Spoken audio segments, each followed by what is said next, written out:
தமிழ் சமையல். வாங்க, நம்ம இன்றைக்கி என்ன ரெசிபி பார்க்க போகிறோம்னா சுவையான கல்கண்டு சாதங்க.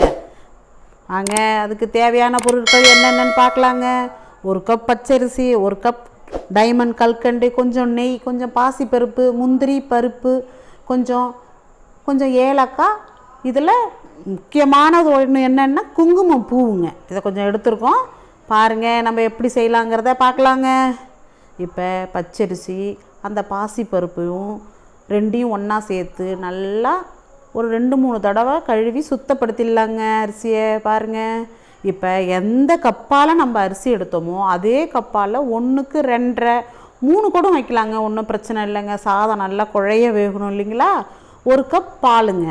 இதில் 1 ஸ்பூன் நெய் ஊற்றி கொஞ்சமாக சால்ட்டு போட்டு இப்போ மூடிடலாங்க. மூடி அடுப்பை ஆன் பண்ணிடலாங்க.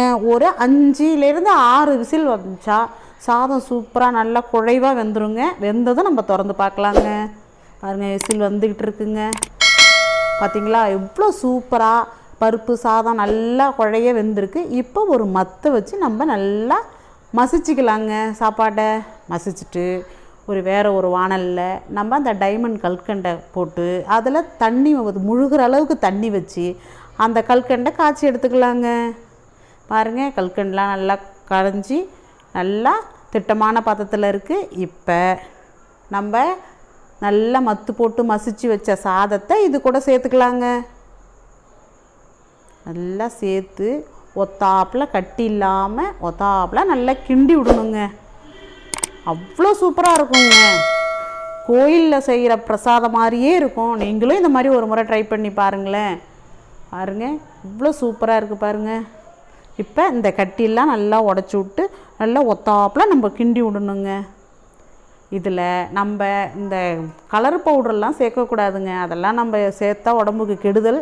நான் குங்குமப்பூவை பாலில் நல்லா சூடான பாலில் ஒரு 10 நிமிஷம் ஊற வச்சுருந்தேங்க கலருக்கு.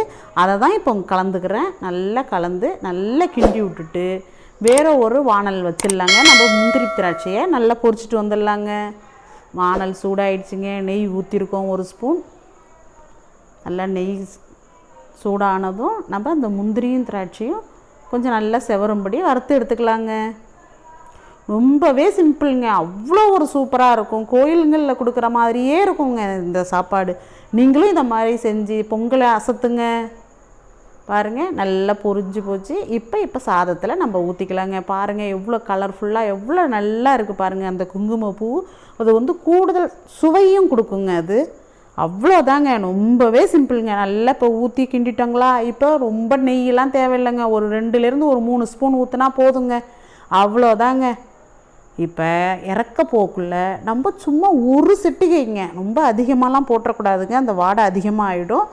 ஒரு சிட்டிகை இருந்தால் போதும். கொஞ்சமாக அதில் பச்சை கற்பூரங்க. இதை சேர்த்துக்கிட்டாதாங்க நம்ம கோயிலுங்களில் கொடுக்குற பிரசாதம் மாதிரியே அந்த சுவை கிடைக்குங்க. அதை போட்டு நல்லா ஒத்தாப்பில் கிண்டிட வேண்டியதுதாங்க. அவ்வளோதாங்க, ரொம்ப சிம்பிளுங்க. நீங்களும் இந்த மாதிரி ஒரு முறை ட்ரை பண்ணி பாருங்களேன். சுவையான கற்கண்டு சாதம் தயார். இது போன்ற வீடியோக்களை நமது சேனலில் தொடர்ந்து பார்க்க லைக் பண்ணுங்கள், சப்ஸ்கிரைப் பண்ணுங்கள், மறந்துடாத.